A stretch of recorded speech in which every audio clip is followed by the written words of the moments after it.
No resumo diário da novela Tieta, você verá: Ascânio chega no bar e encontra o tal envelope.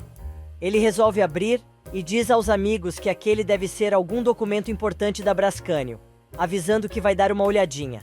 Bem na hora, Arthurzinho e Bebê chegam. O filho do coronel avisa a Ascânio que ele não tem o direito de fazer aquilo, pedindo o envelope de volta. Caindo na gargalhada, o ex-secretário-geral do município diz: "Mas olha como o Arthurzinho do pai tá nervoso, gente." Osnar e Amintas entram na brincadeira, e Ascânio diz que aquele envelope está endereçado a ele, e começa a perguntar se o nome que está escrito ali é o dele. Os rapazes decidem ver o tal nome, e Arthurzinho fica ainda mais furioso, avisando que o moço está indo longe demais. Bebê consegue tirar o envelope das mãos do rapaz, e avisa que está tentando apenas salvar sua cabeça. De posse do dossiê, o arrogante diz que, pelo jeito, existem muito mais cabeças em jogo do que se podia imaginar.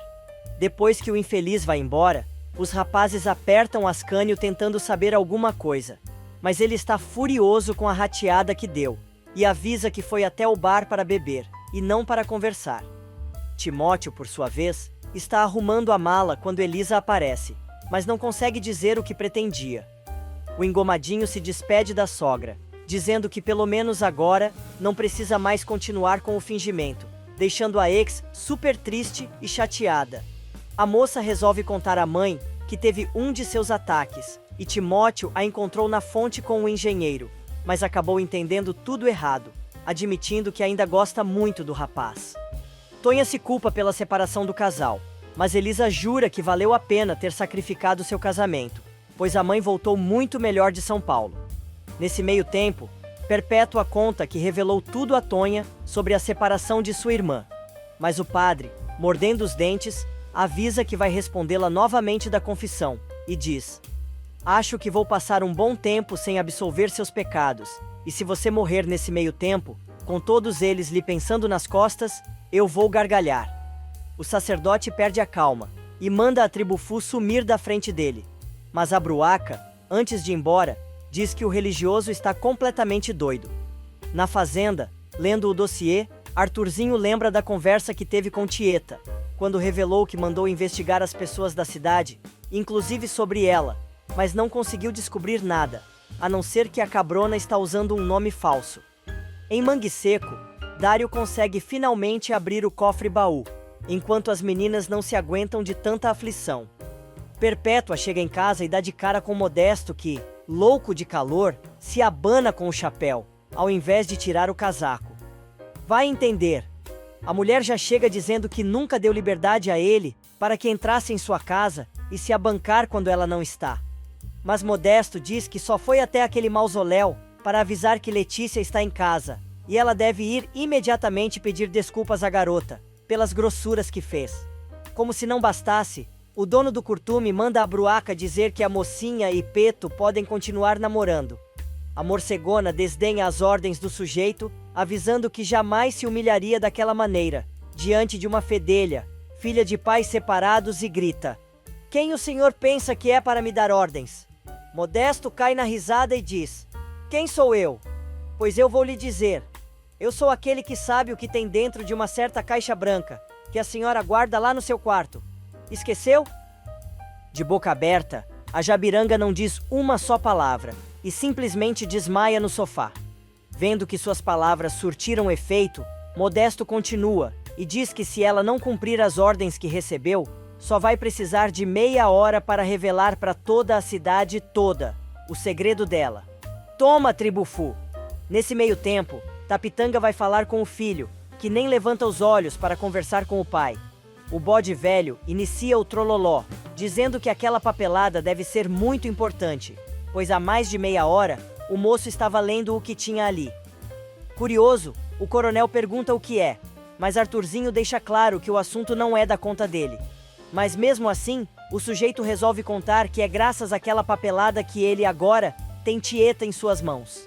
Modesto Pires se aproveita da situação e azucrina bastante a morcegona. Ele pergunta: "Você ouviu o que eu disse? Ou será que lhe deu outro daqueles chilique e desta vez você ficou surda?" Apavorada e mal conseguindo falar, Perpétua pergunta mais uma vez o que o sujeito quer que ela faça, e ele, com toda a paciência, diz ao pé do ouvido da bruaca que já disse quais são suas ordens, mas a doida pede para ele repetir, pois não conseguiu ouvir quase nada. O sujeito então, educadamente responde: com todo prazer, vá à minha casa e peça desculpas à minha filha Letícia pelas grosserias que você andou dizendo para ela. E diga também a ela que você permite o namoro com seu filho Peto, se ela quiser, pois um filho seu, ela é quem deveria não querer. Perpétua continua em estado de choque, porém consegue perguntar se é só isso que o homem quer. E ele, mais uma vez sendo educado, responde: por enquanto é só. Mesmo paralisada parcialmente pela ameaça de Modesto, a mulher tenta negociar e deixar para resolver a pendenga mais tarde.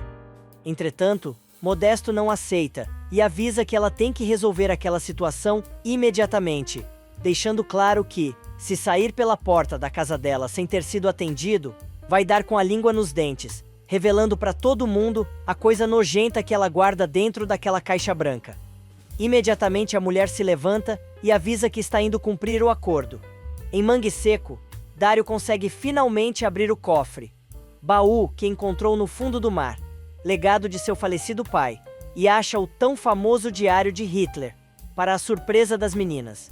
Com todo cuidado, o comandante abre a pastinha do livro e só encontra um monte de areia. Furioso, ele resolve sair de casa, enquanto Silvana, mexendo no achado, diz que o rapaz está precisando de consolo. Porém, Laura, do alto de sua experiência como esposa do sujeito, diz que naqueles momentos ninguém pode consolá-lo, nem mesmo elas duas. Ela resolve reclamar que embarcou naquele sonho, e agora está se sentindo como se tivesse perdido um filho. Nesse meio tempo, Perpétua, fingindo ter perdido a voz, chega à casa de Letícia e diz à garota que ela pode voltar a frequentar sua casa normalmente e continuar namorando Peto, se quiser. Letícia estranha a atitude da Jabiranga e quer saber o que aconteceu para ela mudar de ideia assim, tão radicalmente. Perpétua decide não responder, mas a garota insiste e quer saber se alguém foi falar com ela. Recuperando a voz imediatamente, ela responde: escute aqui, Letícia. Você está achando que sou uma Maria vai com as outras qualquer para ficar ouvindo o palpite do primeiro infeliz que se mete na minha vida? O que me fez mudar de ideia foi meu profundo senso de justiça, minha extrema bondade e minha infinita sabedoria. E só. No coreto da pracinha, Letícia conta a Peto sobre a visita de Perpétua, mas o garoto não quer acreditar. A menina jura que tem certeza do que a Tribufu falou, mas acha estranha a atitude dela. Desconfiado, Peto garante que a mãe nunca muda de ideia, mas, já que ela disse tudo aquilo pra mocinha, o que resta para os dois é aproveitar e lasca um beijo de novela na namoradinha. Enquanto isso, Elisa curte a maior dor de cotovelo, atirada na cama e abraçada ao travesseiro de Timóteo. Ela lembra da conversa que teve com Tieta, que garantiu que sua estratégia iria funcionar, e ela e Timóteo reatariam a relação novamente. Elisa lembra que, na época, a meia-irmã mandou que ela dissesse ao ex que não queria que ele voltasse para casa, mas a cabrona pediu, e ela só aceitou por causa de Tonha. Na pensão, Timóteo também está avexado com a situação, mas Rosalvo chega para bagunçar o coreto. O marmotão resolve tirar onda com a cara do rapaz, e rindo pergunta se ele voltou a morar na pensão. Irritado, o engomadinho responde que não é obrigado a dar satisfações ao engenheiro, e vai embora. Não satisfeito, o Tarzan de asfalto resolve perguntar a Milu, e a dona da pensão confirma que o casal se separou novamente. Desconfiada, ela manda o rapaz não fazer nenhuma besteira, e ele promete que jamais seria capaz disso. Porém, segundos depois, o sujeito está justamente na casa de Elisa, e diz a Tonha que está ali, para prestar sua solidariedade à mocinha. A mulher diz que não pode chamar a filha, e cheio de maldade o cara pergunta se Tonha está sozinha em casa. Ela responde que Elisa está no quarto, mas não quer ver ninguém. Com a maior cara de pau, Rosalvo se aboleta no sofá, e diz que se ela fizer companhia, ele pode esperar. Tonha diz que não lembra de ter convidado ninguém para sentar. Rapidamente, o sujeito se levanta, dizendo que ficou preocupado, pois ali moram duas mulheres sozinhas e blá blá blá. Sem perder a pose, Tonha dá a maior cortada do metido e diz que se precisar de ajuda, com certeza não é a ele que ela vai pedir. Para completar, a mulher diz: "E para mostrar o quanto eu sou indefesa, o senhor tem 30 segundos para sair dessa casa, ou eu não me responsabilizo pelos meus atos." O cara tenta contra-argumentar, chamando a moça de Tonha, mas ela faz questão de esclarecer que, para ele, ela é Dona Maria Antônia, expulsando o sujeito dali. Mas o infeliz continua insistindo em dizer que está à disposição para ajudar e coisa e tal. No dia seguinte, depois de desfechar suas patadas em cima de Filomena, Artuzinho agora dispara seu mau humor contra o pai. É que o coronel resolveu perguntar ao filho qual é o segredo que Tieta guarda as 7 chaves. Arthurzinho se recusa a contar, mas diz que a única coisa que o bode velho precisa saber é que aquele dossiê sobre a cabrona também é bom para ele. E Tapitanga acaba concordando, e ainda diz que se for para quebrar o penacho da safada, vai deixar tudo nas mãos do rapaz, pois confia nele, avisando que não vai mais se meter no assunto. Na casa da luz vermelha, Ricardo está na maior agarração com Manon. Zuleika aparece acompanhada pelas outras meninas, e passa a maior carraspana no casal, dizendo que não gosta de vadiagem na sua sala, e que se eles quiserem continuar os amassos, que vão pro quarto. As meninas mandam a moça se trocar, pois o estabelecimento já vai abrir, e Ricardo quer ir junto, mas a cafetina manda o rapaz se sentar, avisando que precisa ter uma conversinha com ele. A mulher então diz: "Estou muito preocupada com você. Eu não podia dar palpite porque não fui eu quem te inaugurou. Mas se você quer saber, seu comportamento está me deixando muito aperreada, Vici. Que rumo você vai dar para tua vida, hein, cabrito?" Ricardo leva o papo na brincadeira e diz que a mulher está parecendo sua mãe. Zuleika começa a se benzer e diz: "Deus que me livre e guarde. Imagina eu parecida com aquele tribufu." Vendo que pisou feio na bola pela cara que Ricardo fez, ela pede desculpas, mas diz para o rapaz que está na hora dele tomar juízo. Respondendo que tem muito tempo para isso, o moço pergunta a Glorinha se ela sabe dançar lambada e bora pro lesco-lesco novamente. Furiosa, Zuleika manda uma das meninas desligar a música e manda Ricardo se sentar novamente, avisando que ainda não terminou a conversa. E o discurso da Quenga velha começa assim: "Eu já vi muito cabrito como você começar assim, noite após noite na esbórnia. Depois o tempo passa e acaba sendo muito tarde para sequer pensar em mudar o tipo de vida que leva." Depois do esbregue, Ricardo desiste de se divertir. Ele avisa que vai pensar nas palavras de Zuleika, mas decide ir embora. Furiosa, a cafetina diz que se o rapaz não tomar juízo, é capaz de proibir a entrada dele em seu estabelecimento, para a tristeza das meninas. Alguns momentos mais tarde, Ricardo entra na cozinha da pensão e encontra a Imaculada tomando um lanche. Imediatamente a mocinha se levanta para deixar o recinto, mas o rapaz pede que ela fique, avisando que não quer atrapalhar. Mas a garota diz que perdeu a fome e vai embora. Ricardo resolve ir até o quarto de bebê e quer saber se ela está ocupada. A moça responde que está mais livre que um táxi, e os dois se atiram na cama, fazendo o maior escândalo. Imaculada, cada vez mais decepcionada, ouve tudo e volta para a cozinha, desenxabida. Em Mangue Seco, Dário caminha na praia deprimido, depois de descobrir que seu sonho virou pó. Em casa, Laura diz a Silvana que aquele sonho era tudo para o marido, e ela acabou acreditando na história, depois que começaram a aparecer evidências de que o tal tesouro existia. A vizinha tenta dar força para a amiga, dizendo que ela e o comandante estavam certos, pois o diário de Hitler existia mesmo, e coisa e tal. Mudando de assunto, Laura pergunta qual o sonho de Silvana, e a moça conta que, quando voltou para o Agreste, tinha lá seus sonhos, mas ao descobrir que a amiga também tinha um, pensou que talvez fosse melhor as duas juntarem os sonhos. Porém, Laura, preocupada com o marido, diz que quando passar a frustração dele, o homem vai sentir um enorme vazio e as duas precisam ajudá-lo. Ela ainda diz que quando viu o sonho dele se transformar em pó, teve uma ideia bem clara do caminho que eles têm que seguir dali para frente. Silvana quer saber do que se trata, mas a mulher diz que ainda não pode contar nada, mas se a mocinha estiver disposta, também pode estar incluída. Enquanto isso, na praia, chorando por causa da decepção que teve ao abrir o baú que encontrou no fundo do mar, Dário resolve enxugar as lágrimas com um pano velho que encontrou na areia. De repente, ele se dá conta que é um vestido. Minutos depois, ele mostra seu achado para Laura, que alega não ter a menor ideia de quem seria o dono daquela roupa. O comandante acha tudo muito estranho e quer saber como aquele vestido foi parar na praia de Mangue Seco, alegando que, segundo os boatos da cidade, aquele é o tipo de roupa que a mulher de branco usa.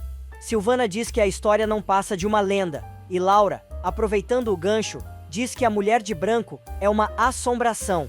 Mas a moça não concorda, e diz que se a mulher de branco fosse mesmo uma assombração, não precisaria usar roupas, e se aquilo for mesmo da mulher de branco, ela é uma pessoa real e esconde seus trajes ali, pois é mais deserto que a cidade.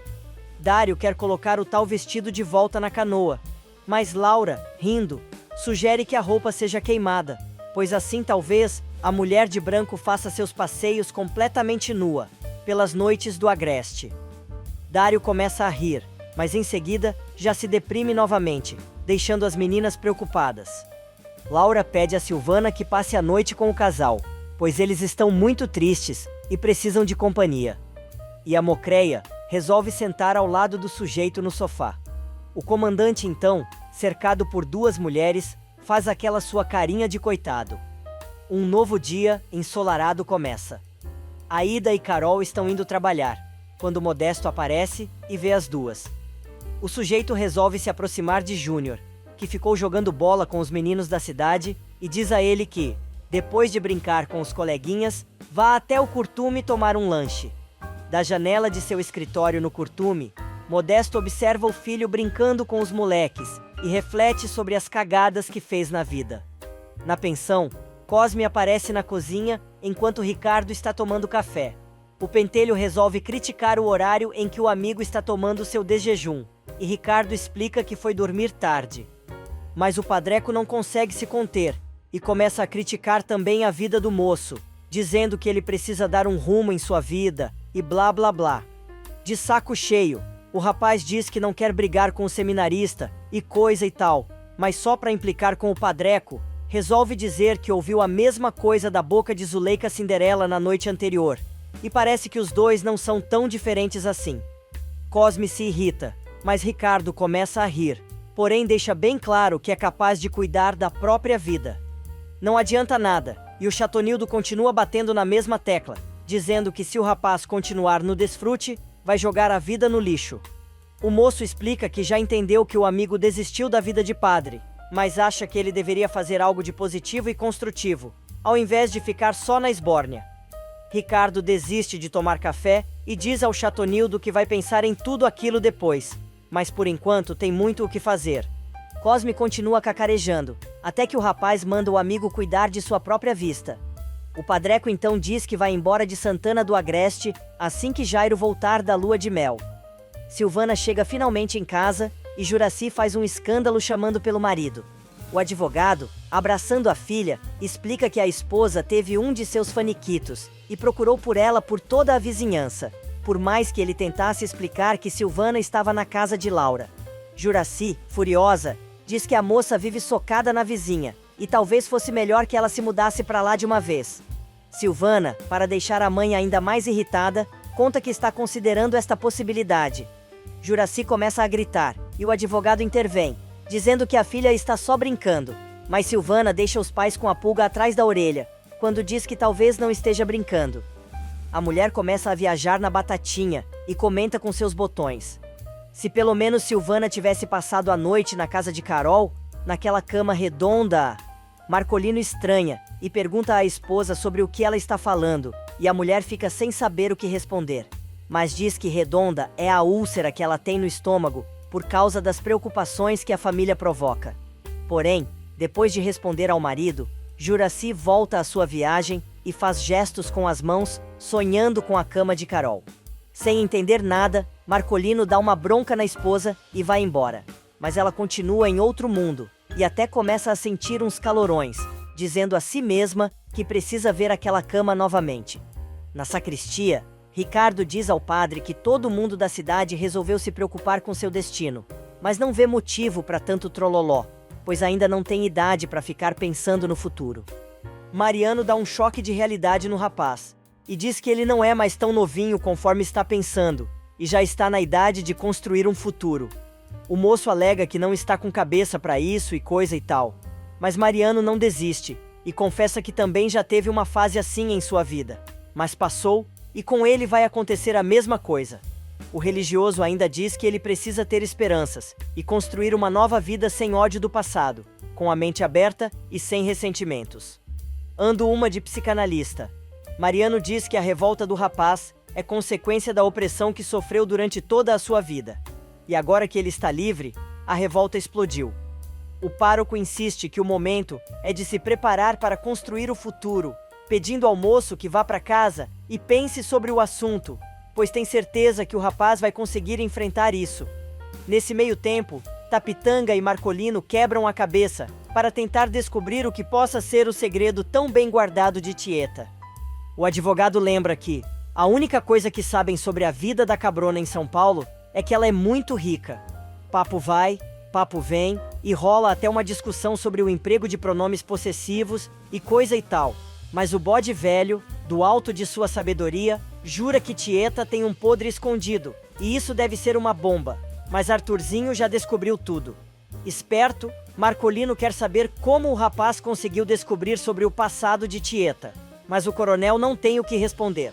No bar, entre uma canha e outra, Ascânio, que já está totalmente embriagado, diz aos amigos que Arthurzinho do pai é um safado nojento. Osnar pede que o rapaz pare de beber, enquanto Amintas, às gargalhadas, comenta que nunca viu o moço naquele estado. Ascânio, então, diz que é melhor eles se acostumarem com sua nova versão, pois dali em diante eles só vão vê-lo afundar na lama. Osnar pede ao comerciante que pare com a gozação, avisando que é melhor os dois levarem o amigo de infância para casa. Mas Ascânio se recusa e pede mais uma a Chalita. O turco se recusa, mas Dorothy se mete e diz que aquele é um estabelecimento comercial, que tira seu lucro na venda de bebida, e por isso o dono do bar deve servir o freguês. Amintas fica bravo e manda Dorothy de volta para a loja, dizendo que tem muito serviço para ser feito por lá. Chalita fica furioso e diz a Amintas que ele não pode falar daquela maneira com a moça. No meio do bate-boca, Ascânio grita, pedindo a cachaça, alegando que tá a fim de encher a caveira. Porém, Osnar insiste em levar o moço para casa. Cora, que tinha visto a cena, chega em casa e conta a Leonora sobre o estado de Ascânio. A moça fica preocupada e diz que ele nunca foi de beber, mas algo de muito importante deve ter acontecido para ele ficar naquele estado, e a empregada, então, revela que saiu do bar com um pressentimento muito ruim. Do outro lado da praça, como Ascânio se recusa a levantar, Osnar e Amintas resolvem levar o cara embora, com cadeira e tudo. Na prefeitura, ao chegar ao escritório da Brascânio, Bebê e Rosalvo dão de cara com o segurança de Mirko. O engenheiro diz que ele deveria estar na casa da praia vigiando Helena. Porém, o bandido explica que dessa vez o patrão não vai lhe perdoar. Arthurzinho chega bem na hora e descobre que Helena fugiu. Enquanto isso, Sabino implica com Júnior durante o jogo de bola. O menino resolve se afastar e vai se sentar na beira do poço. Da janela de seu escritório, Modesto observa as crianças, quando Pirica chega. Ele diz que precisa de um favor do barqueiro e coisa e tal, mas ao olhar novamente pela janela, percebe que o menino sumiu. Mesmo assim, ele continua dizendo a Pirica que precisa que ele leve uma encomenda até a esplanada, quando de repente cai a ficha. Modesto sai correndo e começa a gritar por Juninho, na beirada do poço. A meninada também se aproxima, mas segundo depois, Carol aparece, acompanhada por Aida, e desesperada, grita pelo filho. O furdunço continua no centro da cidade, até que Júnior responde de dentro do poço.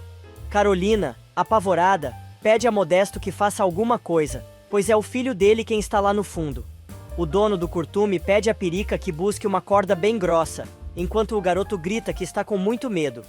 Minutos depois, o barqueiro aparece com a corda, e Letícia diz que Peto pode descer para pegar o menino.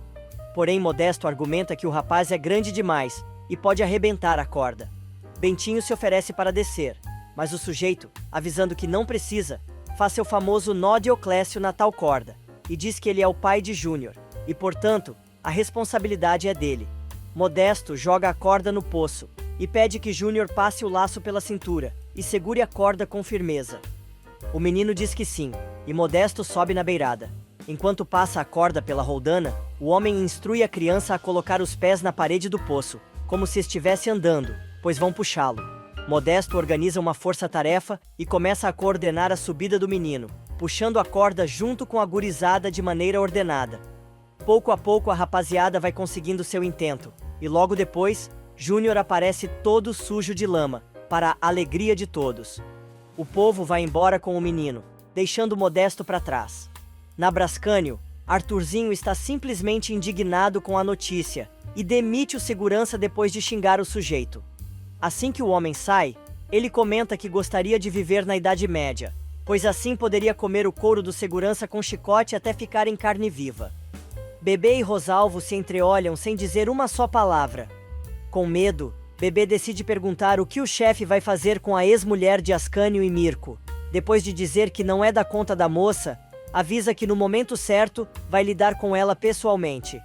E depois de curar a cachaçada com um banho gelado, Ascânio descobre que Helena voltou para sua casa.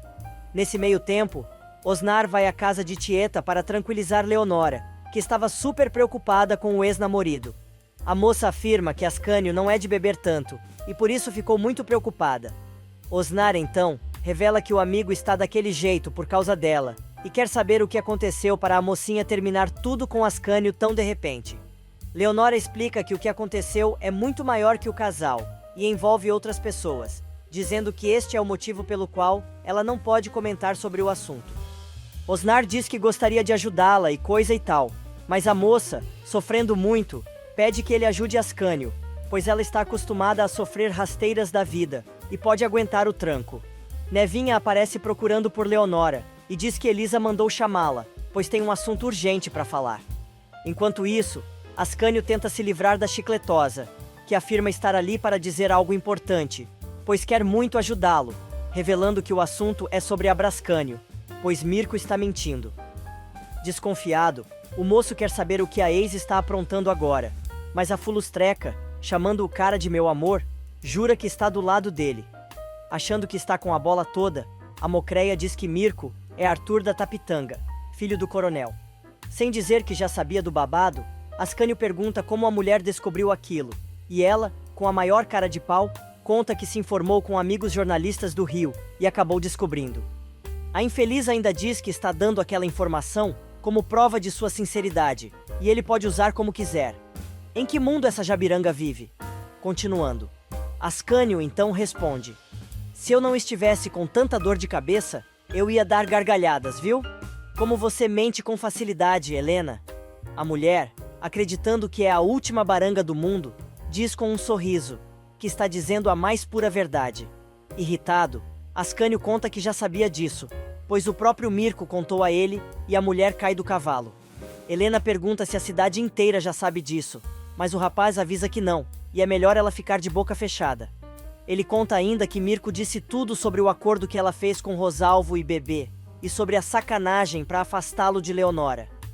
Passada com o que acabou de saber, Helena diz a si mesma que o comparsa a traiu, e Ascânio avisa que isso não lhe interessa, pois já está de saco cheio dos dois. Helena tenta dizer que ainda ama o ex-marido, mas ele grita e diz: vai embora daqui, por você só sinto nojo, você fede que nem o Arthurzinho e esse lamaçal todo em que vocês se enfiaram. A ordinária, então diz: você continua cego, mas não tem importância. Eu vou te ajudar a enxergar a verdade mesmo assim, e você vai acabar me agradecendo, Ascânio, porque eu vou te salvar. Furioso, Ascânio resolve sair de casa e diz a Rafa que vai fazer o que deveria ter feito há muito tempo e resolver sua vida para sempre. Na casa de Elisa, Leonora descobre que Helena voltou para a cidade e foi para a casa de Ascânio. Dizendo que odeia a ex-mulher do rapaz, a moça diz à sua amiga que não pretende fazer nada a respeito daquela situação, pois já desistiu de Ascânio. Elisa diz não acreditar que a moça seja mesmo indiferente, pois dá para perceber que ela ainda gosta muito de ex-namorado e tudo mais. Leonora, concordando com a amiga, confessa que só ela sabe o quanto está sofrendo com tudo aquilo e blá blá blá, mas ninguém pode fazer nada para ajudá-la. Momentos mais tarde, Helena aparece no escritório da Brascânio, se achando a toda-poderosa, e decide enfrentar Mirko. Sorrindo, o sujeito diz que sabia que ela iria aparecer, e pede para ter um particular com a entojada. Helena, então, diz que está ali para ajudar, mas o sujeito cai na gargalhada, e pergunta desde quando ele precisa da ajuda dela. Vendo que perdeu a parada, Helena implora para ficar em Santana do Agreste, alegando que é a vida dela, e de Ascânio que está em jogo, e patati, patatá. Arthurzinho acaba cedendo, e avisa que se ela mijar fora do penico, vai se ferrar bonito nas mãos dele. Nesse meio tempo, Leonora chega em casa e dá de cara com Ascânio. O rapaz conta que Helena esteve em sua casa para encher seu saco, falando as mesmas coisas de sempre, mas expulsou a mulher de casa novamente. Ele diz ainda que está ali para pedir que ela volte para casa dos dois, pois a ama e quer que ela volte a viver com ele. Leonora se descontrola e pede que o rapaz a deixe em paz, mas ele insiste e quer saber por que ela está fazendo tudo aquilo com eles dois. Sem argumentos, a moça simplesmente diz que não quer mais conversar com ele, mas o moço se recusa a aceitar e diz que quer uma explicação. Leonora insiste em dizer que não sente mais nada pelo ex-namorado, mas a mentira não cola, e Ascânio afirma que está escrito nos olhos dela que a moça ainda o ama. O rapaz resolve apelar e diz que jogou seu orgulho no lixo para poder estar ali, falando com ela, pois sem ela, sua vida não faz o menor sentido, e blá blá blá. Leonora quase não resiste aos apelos do ex-namorado, e pede mais uma vez que ele vá embora. Porém, Ascânio avisa que não vai embora enquanto ela não explicar sua atitude e quer que ela diga, olhando nos seus olhos, que não o ama mais. E tocam os violinos. Leonora acaba confessando que seu amor por ele é a coisa mais importante em sua vida, e ele significa tudo para ela, afirmando que se não fosse pelo rapaz, não teria motivo para acordar todos os dias. Ela diz ainda que só o fato de saber que ele existe é o que dá forças a ela para continuar vivendo. Ascânio, então, se aproxima dela e pede para que os dois voltem a ficar juntos. E Leonora, sem aguentar mais, diz que não pode fazer isso pois não é digna dele. Helena vai para a pensão e Milu, que não tem o menor filtro, pergunta a ela se não fica cansada de ir e vir tantas vezes à cidade. A mulher diz que, se tudo der certo, daquela vez ela irá embora para sempre daquele fim de mundo, levando Ascânio com ela. Direta e reta, Milu diz que Helena pode ficar hospedada ali, desde que não faça como da outra vez, que foi embora sem pagar a conta. Ascânio volta para casa ainda mais deprimido, remoendo as últimas palavras de Leonora. Na pracinha, Modesto também está chateado por ter sido deixado para trás, depois de ter salvado Juninho. Aida vai ao socorro do ex-marido, e ele reclama que foi esquecido ali, mas a mulher avisa que está ali justamente para fazer isso. A mulher diz que gosta muito do dono do curtume, e está muito orgulhosa dele, que agiu como um herói. Mesmo assim, o cara continua depressivo, e diz à ex-esposa que acha que nunca mais vai ter o amor da filha de volta. Porém, Aida, sem perder as esperanças, garante que com o tempo, a mocinha vai querer que ele volte para a sua vida. Em Mangue Seco, Laura resolve falar com o comandante e diz que agora os dois já podem conversar sobre o que aconteceu. Mas o cara não se conforma em não ter conseguido realizar seu sonho e coisa e tal. Laura diz que o importante é que os dois estão juntos e blá blá blá, mas o cara continua com o mesmo papinho. A mulher resolve introduzir Silvana no assunto e diz ao marido que está na hora dos dois pensarem no que vão fazer dali em diante. O cara acaba concordando e dizendo que a mulher sempre teve muito mais imaginação que ele. Pede que ela use a cabeça para arrumar um novo sonho e colocar no lugar daquele que não rolou como os dois queriam. Laura diz que está pensando em uma praia ainda mais deserta do que Mangue Seco, onde eles poderiam construir uma cabana. Sabendo como a mulher é, Dário pergunta o que ela está sugerindo, e a doida explica que quer começar tudo de novo em um outro lugar. À noitinha, Letícia vai à pensão conversar com Imaculada sobre o que sentiu quando viu o pai tirando Juninho do poço.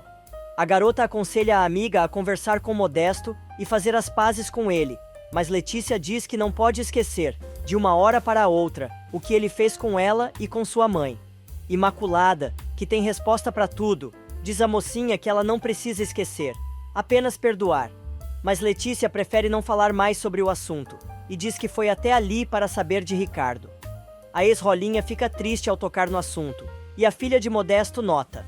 Enquanto isso, na casa da Luz Vermelha, Ricardo está bravo com Zuleika, e pergunta se a cafetina vai continuar enchendo seu saco com aquela história de futuro. A mulher diz que sim, pois já viu muita gente jogando a vida fora, pulando de cama em cama como se não houvesse amanhã. O rapaz resolve perguntar se ela dava esse mesmo tipo de conselho a Osnar, quando ele tinha a sua idade, e Zuleika, às gargalhadas, confessa que não, pois sabia que não iria adiantar. Metendo a bengala no ombro de Ricardo, a cafetina, rangendo os dentes, diz que ele é completamente diferente de Osnar. Alguns momentos mais tarde, Osnar não sabe se ri ou se chora, ao descobrir que Ricardo achava que os dois eram iguais. Bebendo no bar com um amigo, o ex-seminarista conta que, na verdade, não tinha parado para pensar nisso, até que começaram a compará-lo com o come quieto da cidade. Os rapazes decidem ter um papo cabeça. Osnar pergunta ao rapaz se ele é feliz com a vida que está levando, e Ricardo devolve com a mesma pergunta. O garanhão do Agreste então responde: "Quer saber o que eu penso da felicidade? Para mim, a felicidade é uma explosão. O resto do tempo, eu fico bem sim. Mas vou te confessar. Às vezes, apesar de tudo, apesar das amizades, apesar das meninas da Casa da Luz Vermelha, eu tenho a triste impressão de que, se eu sumisse, ninguém sentiria falta de mim de verdade, pois não iria fazer falta a ninguém."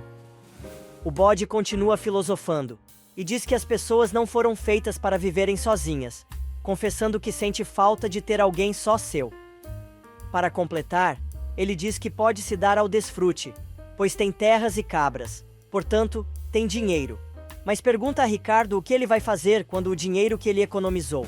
Citando a titia, Ricardo se despede, afirmando que ainda vai ter muito tempo para pensar no futuro, e agora só quer viver sua vida conforme sua natureza mandar. E é justamente sobre isso que Imaculada está falando. A garota conta a Letícia que, apesar de ter falado para o rapaz tudo o que as duas combinaram, Ricardo entendeu tudo errado e quis abusar dela. Triste, a mocinha diz que agora só precisa esperar que a dor que tem no peito para esquecer o rapaz de vez. Silvana vai novamente à casa da vizinha para se despedir, dizendo que vai sentir muita falta dos amigos.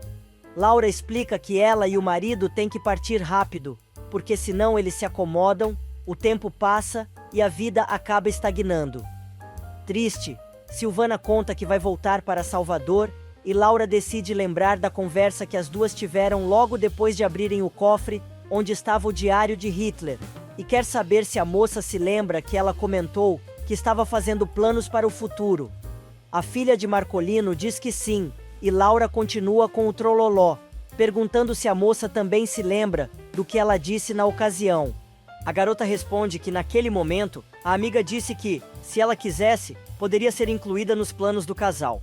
Dário aparece e convida as duas para ver a lua na beira da praia. Abraçada ao marido, Laura decide convidar Silvana para ficar perto deles e apreciar aquela pintura da natureza. E o comandante, como quem não quer nada, abraça a garota também. No dia seguinte, Juraci e Marcolino sentam para tomar café da manhã, e a mulher encontra uma carta em seu prato. Cheia de medo, ela diz que é uma carta anônima, e o marido pede para ver o envelope. O cara logo percebe que a carta é de sua filha. Juraci fica apavorada, mas o advogado fica ainda mais assustado quando, ao ler o bilhete, descobre que Silvana foi embora da cidade, junto com Laura e o comandante. Enquanto isso, Elisa, que está tomando café da manhã com a mãe, escuta no programa de rádio de Assuntinha Ferreira que Moraes Moreira e Pepeu Gomes devem estar chegando à cidade de Santana do Agreste para gravar seu novo clipe. Elisa fica feliz da vida e a moça sai correndo de casa, apesar de Tonha tentar impedi-la. Os dois cantores desembarcam na pracinha da cidade e no bar, a galera comenta sobre a gravação do tal clipe.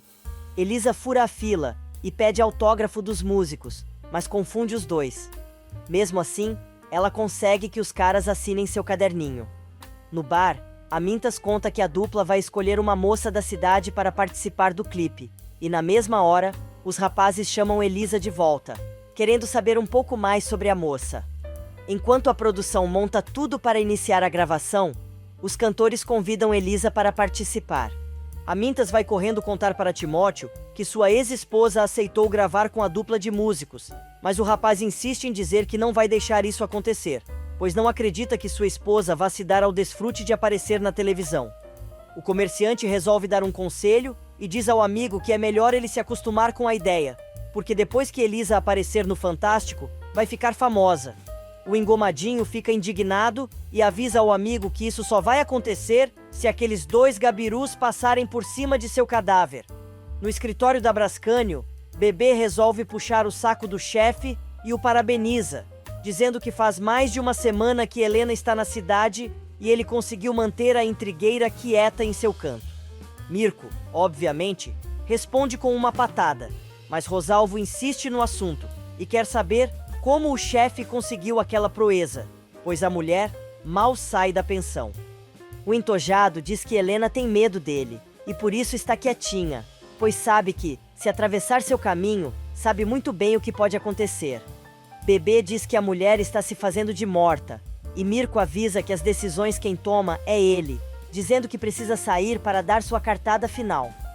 A moça pergunta então se ele vai voltar, e o arrogante responde que talvez, mas não quer saber dos dois de desfrute pela praça da cidade. Minutos depois, Arthurzinho do pai chega à casa de Tieta e manda Cora chamar a patroa. A empregada conta que ela não está, dizendo que a viagem de volta à cidade atrasou um pouco. Leonora aparece e pergunta se o entojado quer deixar algum recado, mas o cara diz que o assunto que tem a tratar só pode ser com Tieta, porém pode esperar. Antes de sair, Arthurzinho resolve encher o saco de Leonora e diz: "Sabe, desde a primeira vez que eu te vi, você me lembrou de uma menina de São Paulo que eu conheci na noite. Mas não pode ser você, pois você se chama Leonora Cantarelli, não é verdade? E essa garota da qual eu me lembrei tem um outro nome. É Sheila." Leonora fica simplesmente atordoada e acaba desmaiando.